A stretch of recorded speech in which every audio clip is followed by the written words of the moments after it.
When men began to increase in number on the earth and daughters were born to them, the sons of God saw that the daughters of men were beautiful, and they married any of them they chose. Then the Lord said, My spirit will not contend with man forever, for he is mortal, his days will be 120 years. The Nephilim were on the earth in those days and also afterward when the sons of God went to the daughters of men and had children by them. They were the heroes of old, men of renown. The Lord saw how great man's wickedness on the earth had become, and that every inclination of the thoughts of his heart was only evil all the time. The Lord was grieved that he had made man on the earth, and his heart was filled with pain. So the Lord said, I will wipe mankind, whom I have created, from the face of the earth, men and animals, and creatures that move along the ground, and birds of the air, for I am grieved that I have made them. But Noah found favor in the eyes of the Lord. This is the account of Noah. Noah was a righteous man, blameless among the people of his time, and he walked with God. Noah had 3 sons, Shem,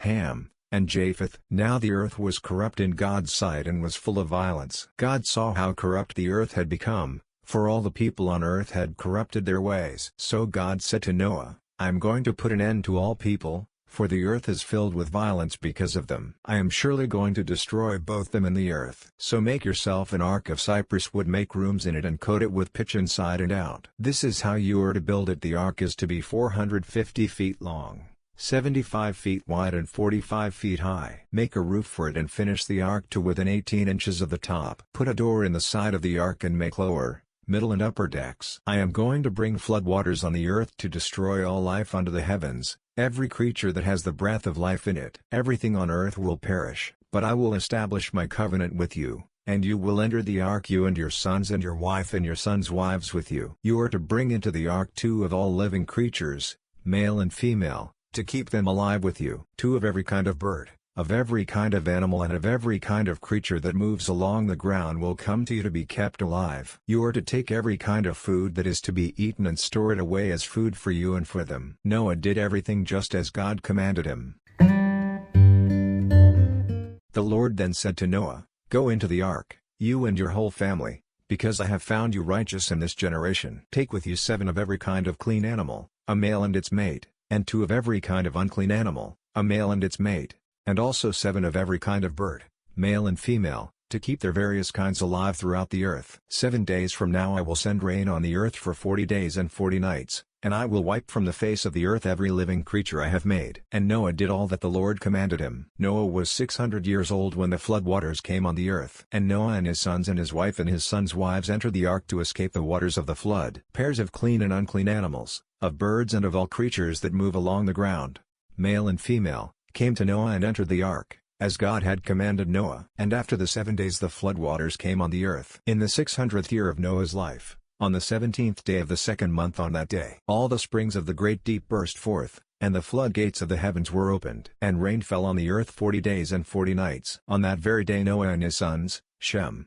Ham, and Japheth, together with his wife and the wives of his 3 sons, entered the ark. They had with them every wild animal according to its kind, all livestock according to their kinds, every creature that moves along the ground according to its kind, and every bird according to its kind, everything with wings. Pairs of all creatures that have the breath of life in them came to Noah and entered the ark. The animals going in were male and female of every living thing, as God had commanded Noah. Then the Lord shut him in. For 40 days the flood kept coming on the earth, and as the waters increased they lifted the ark high above the earth. The waters rose and increased greatly on the earth, and the ark floated on the surface of the water. They rose greatly on the earth, and all the high mountains under the entire heavens were covered. The waters rose and covered the mountains to a depth of more than 20 feet. Every living thing that moved on the earth perished: birds, livestock, wild animals, all the creatures that swarm over the earth, and all mankind. Everything on dry land that had the breath of life in its nostrils died. Every living thing on the face of the earth was wiped out. Men and animals and the creatures that move along the ground and the birds of the air were wiped from the earth. Only Noah was left,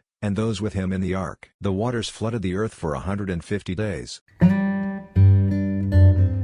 But God remembered Noah and all the wild animals and the livestock that were with him in the ark, and he sent a wind over the earth, and the waters receded. Now the springs of the deep and the floodgates of the heavens had been closed, and the rain had stopped falling from the sky. The water receded steadily from the earth. At the end of the 150 days the water had gone down, and on the 17th day of the 7th month the ark came to rest on the mountains of Ararat. The waters continued to recede until the 10th month, And on the first day of the 10th month the tops of the mountains became visible. After 40 days Noah opened the window he had made in the ark and sent out a raven, and it kept flying back and forth until the water had dried up from the earth. Then he sent out a dove to see if the water had receded from the surface of the ground. But the dove could find no place to set its feet because there was water over all the surface of the earth, so it returned to Noah in the ark. He reached out his hand and took the dove and brought it back to himself in the ark. He waited 7 more days and again sent out the dove from the ark. When the dove returned to him in the evening, there in its beak was a freshly plucked olive leaf. Then Noah knew that the water had receded from the earth. He waited 7 more days and sent the dove out again. But this time it did not return to him. By the first day of the first month of Noah's 601st year, the water had dried up from the earth. Noah then removed the covering from the ark and saw that the surface of the ground was dry. By the 27th day of the second month the earth was completely dry. Then God said to Noah, "Come out of the ark, you and your wife and your sons and their wives, bring out every kind of living creature that is with you, the birds, the animals, and all the creatures that move along the ground, so they can multiply on the earth and be fruitful and increase in number upon it." So Noah came out, together with his sons and his wife and his sons' wives. All the animals and all the creatures that move along the ground and all the birds, everything that moves on the earth, came out of the ark, one kind after another. Then Noah built an altar to the Lord and, taking some of all the clean animals and clean birds, he sacrificed burnt offerings on it. The Lord smelled the pleasing aroma and said in his heart, "Never again will I curse the ground because of man, even though every inclination of his heart is evil from childhood. And never again will I destroy all living creatures, as I have done. As long as the earth endures, seed time and harvest, cold and heat, summer and winter, day and night will never cease." Then God blessed Noah and his sons, saying to them, "Be fruitful and increase in number and fill the earth. The fear and dread of you will fall upon all the beasts of the earth and all the birds of the air, upon every creature that moves along the ground, and upon all the fish of the sea. They are given into your hands. Everything that lives and moves will be food for you. Just as I gave you the green plants, I now give you everything, but you must not eat meat that has its lifeblood still in it. And for your lifeblood I will surely demand an accounting. I will demand an accounting from every animal. And from each man, too, I will demand an accounting for the life of his fellow man. Whoever sheds the blood of man, by man shall his blood be shed, for in the image of God has God made man. As for you, be fruitful and increase in number, multiply on the earth and increase upon it." Then God said to Noah and to his sons with him, "I now establish my covenant with you and with your descendants after you, and with every living creature that was with you, the birds, the livestock and all the wild animals, all those that came out of the ark with you, every living creature on earth. I establish my covenant with you. Never again will all life be cut off by the waters of a flood. Never again will there be a flood to destroy the earth." And God said,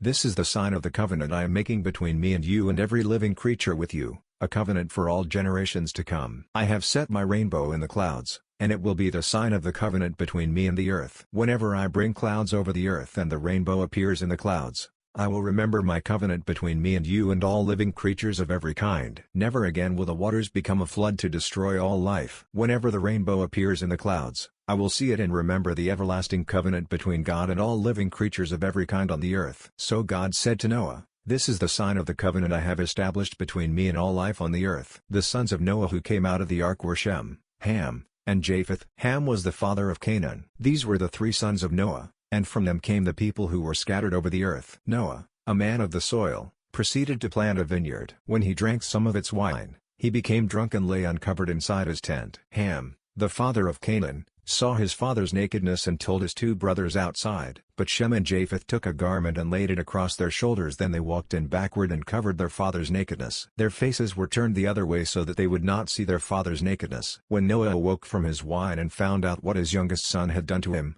he said, "Cursed be Canaan. The lowest of slaves will he be to his brothers." He also said, "Blessed be the Lord, the God of Shem. May Canaan be the slave of Shem. May God extend the territory of Japheth. May Japheth live in the tents of Shem, and may Canaan be his slave." After the flood Noah lived 350 years. Altogether, Noah lived 950 years, and then he died.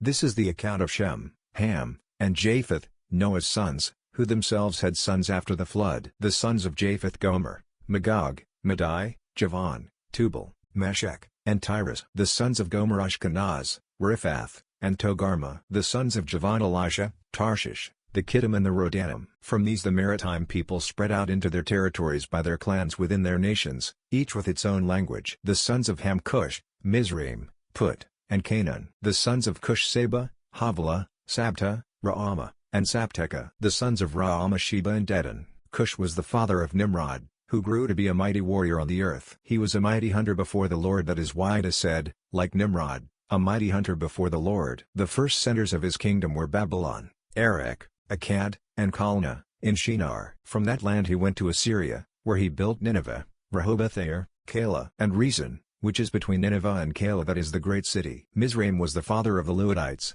Anamites, Lehabites, Naphchites, Pathrusites, Casluhites, from whom the Philistines came, and Caphtorites. Canaan was the father of Sidon his firstborn, and of the Hittites, Jebusites, Amorites, Girgashites, Hivites, Archites, Sinites, Arvadites, Zemarites, and Hamathites. Later the Canaanite clans scattered, and the borders of Canaan reached from Sidon toward Gerar as far as Gaza, and then toward Sodom, Gomorrah, Admah, and Zeboim, as far as Lasha. These are the sons of Ham by their clans and languages, in their territories and nations. Sons were also born to Shem, whose older brother was Japheth. Shem was the ancestor of all the sons of Eber. The sons of Shem: Elam, Ashur, Arphaxad, Lud, and Aram. The sons of Aram: Uz, Hul, Gether, and Meshech. Arphaxad was the father of Shelah, and Shelah the father of Eber. Two sons were born to Eber. One was named Peleg, because in his time the earth was divided. His brother was named Joktan. Joktan was the father of Almodad, Shalef, Hazarmaveth, Jerah, Hadoram, Uzal, Diklah, Obal, Abimael, Sheba, Ophir, Havilah, and Jobab. All these were sons of Joktan. The region where they lived stretched from Mesha toward Sephir, in the eastern hill country. These are the sons of Shem by their clans and languages, in their territories and nations. These are the clans of Noah's sons, according to their lines of descent, within their nations. From these the nations spread out over the earth after the flood.